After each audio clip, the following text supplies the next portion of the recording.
शुभ दुपार मैत्रिणींनो. तर मी आज तुम्हाला सांगणार आहे की मी म्हणजे सकाळी किती वाजता मशीनवर बसते आणि मी दिवसभर किती साड्या करते ते. आता आले मी मशीनकडे 10 वाजता सकाळी, पण आता हा व्हिडिओ मी दुपारी बनवते. म्हटलं चला की आता तुम्हाला दाखवावं मी दिवसभराच्या साड्या किती करते. तर तुम्हाला सांगते, मी दिवसभर ना म्हणजे आधी सकाळ ना मी रात्रीच्याच फॉल धुवून वगैरे इस्त्री करून ठेवते मैत्रिणींनो, आणि सकाळच्या तावात ना मी साड्यांना फॉल बसवून घेत असते.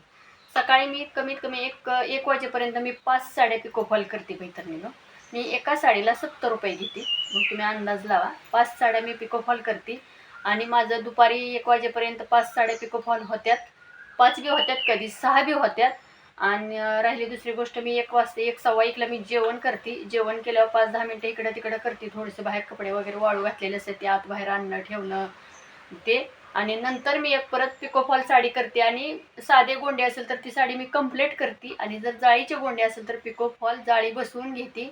आणि नंतर 5 वाजता चहा पिऊन किंवा मग अर्धा कप कॉफी घेऊन मी त्याला गोंडे बसवून घेते.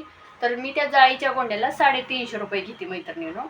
आणि पिको फॉलला एका साडीला मी 70 रुपये घेते.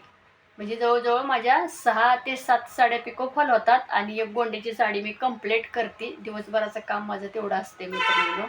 आता तुम्ही म्हणसाल की काय एवढं असं सांगायची गरज होती, पण जर मी पिको फॉल गोंड्याची जर साडी नसेल तर मी कमीत कमी दिवसभराच्या 10 ते 11 साड्या मी पिको फॉल करते. 10 तर मी करते, कारण माझं कामाचं टार्गेट तीच आहे.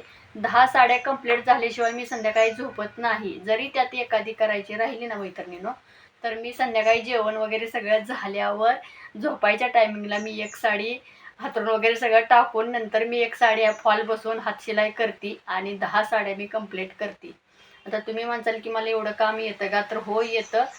कारण मी 2 दुकानचं काम घेते. दुकानात कायमस्वरूप काम असतं आणि मला घरगुती पण काम भरपूर येतं. त्याच्यामुळं मला काम भरपूर असते मैत्रिणींनो.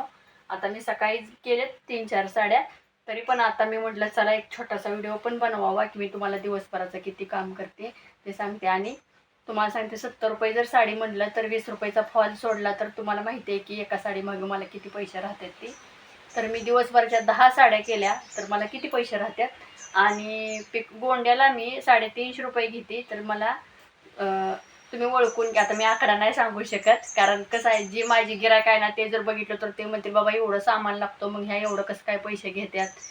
परत त्या मला म्हणायचे की तुम्ही व्हिडिओमध्ये सांगितलं होतं की हो संगीताताई की एवढंच सामान लागतं म्हणून. मग मी ती सांगत नाही. पण मी 7 साड्या पिको फॉल करते. आणि एक साधे गोंडे करायची जर साडी असेल ना तर मी ती कंप्लीट करते. आणि जर जाळीचे गोंडे असतील तर तिला पिको फॉल करून गोंडे म्हणजे जाळी बसवून 5 वाजता परत मी तिला गोंडे बसवून घेते. कारण एवढं काम कसं मध्येच मला उठबस पण होती आणि गिऱ्हाईक पण येतं. मग कधी कधी गिऱ्हाईक असं येतं की ताई साड्यातले ब्लाऊज पीस काढून द्या. परत कधी कधी गिऱ्हाईक असं येतं की साड्या न्यायला आले 5-10 मिनटं ते बसतं, आणि 5-10 मिनटं ते बसल्यानंतर मग मला त्या बसल्यावर आपण कसं काम करायचं, तरी पण मी त्यांना बोलत बोलत हातशिलाई वगैरे करून घेत असते मैत्रिणीनं. कारण मशीन तर मी कधी कधी मी इथं माझ्या शेजारीच खुर्ची एक आहे, मी तिथं बसवत असते त्यांना आणि त्यांना बोलत बोलत मी माझं काम चालू असतं. आणि राहिली दुसरी गोष्ट, तर मी दिवसभरात म्हणजे रोजचा माझा इन्कम किती आहे तर मी पुढच्या व्हिडिओमध्ये तुम्हाला नक्की सांगेल की मी एका दिवसात किती कमवते ती. आणि खरंच सांगू का मैत्रिणींनो, खरं बायकांनी काय तर घरी बसून केलं पाहिजे, मला तर असं वाटतं. कारण आपला तेवढाच हातभार होतो, घरातल्यांना पण आपला तेवढा आधार मिळतो आणि 4 पैसे आपल्याला पण खर्चायला सापडतात. कधी कुणाला हात पसरावं लागत नाही मैत्रिणींनो.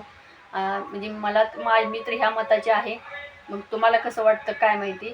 पण मी तर पहिल्यापासून मला स्वतः काम करायला, स्वतः 4 पैसे मिळवायला मला आवडतं. आणि मी आत्ता इथं पंढरपूरमध्ये आले म्हणूनच नाही, मी गावाकडे होते तरी पण मी मायक्रमचं लोकरीचं विणकाम करायची मैत्रिणींनो. लग्नाची ऑर्डरी घ्यायची. लग्नाचं जर कुणाचं मुलींचं लग्न जमलं असेल तर ते मला अगोदर थोडंफार पैसे सामानाला द्यायच्या. नंतर सगळं सामान काम करून झाल्यानंतर त्या राहिलेले पैसे मला परत त्या द्यायच्या. म्हणजे ते मायक्रमचं लोकरीचं पहिलं जास्त चालायचं, त्यामुळे मी ती पण काम करायची मैत्रिणींनो. आणि शेतातलं पण मी काम करायची. शेतात पण मी सकाळी रानातली जर कामं असेल ना तर मी घरचं काम करायची नाही. स्वयंपाक वगैरे आवरून मी रानात जायचे आणि रानात गेल्यानंतर मी 1-2 बायका पण बरोबर काम करायला घ्यायची. त्यामुळं माझं लवकर रानातलं काम होऊन जायचं. आणि रानातली कामं झाली, ज्यावेळेस रानातली कामं नसतात त्यावेळेस मी घरचं काम करायची मैत्रिणींनो. कारण हे माझं नेहमीचं रुटीन आहे मी नेहमी गावाकडे होती तरी पण मी असंच रुटीन होतं, आणि इथं पण आलं ना तर मी रोज 5ला उठते. 10 वाजेपर्यंत माझं सगळं काम होतं. 10 वाजता मी मशीनकडे येते. दुपारी 1 वाजेपर्यंत माझ्या 4-5 साड्या पिको फॉल करून होत्या. जेवण करून मी परत हात शिलाई वगैरे काय राहिलं तर मी करून घेते, किंवा गोंड्याची साडी असेल तर बसून ती करून घेते. माझं रोजचं डेली रुटीन हेच असते. संध्याकाळी 6-6:30 जरी वाजल्या तरी पण मग माझं किचनमध्ये जाणं, किचनमधली भांडी वगैरे, देवाला दिवा उदबत्ती करणं, कुकर लावणं, स्वयंपाक करणं, हे माझं रोजची डेली रुटीन आहे मैत्रिणींनो. पण आता माझ्याकडे काय झाले, मोठं स्टँड नाही, त्यामुळे मी तुम्हाला डेली रुटीन दाखवू शकत नाही, कारण छोटं स्टँड असल्यामुळं ते सारखं धरून फिरवावं लागतं. आणि माझ्या मुलाचा आता मोठी परीक्षा देतोय तो, त्याच्यामुळं ना त्याला वेळच नसतो आणि तो व्हिडिओमध्ये येत नाही, तो मला कुठल्याही मदत करत नाही मैत्रिणींनो. आणि जर तुम्हाला माझा व्हिडिओ आवडत असेल तर जरूर सबस्क्राईब करा, लाईक करा, शेअर करा आणि माझ्या व्हिडिओला सपोर्ट करा. धन्यवाद.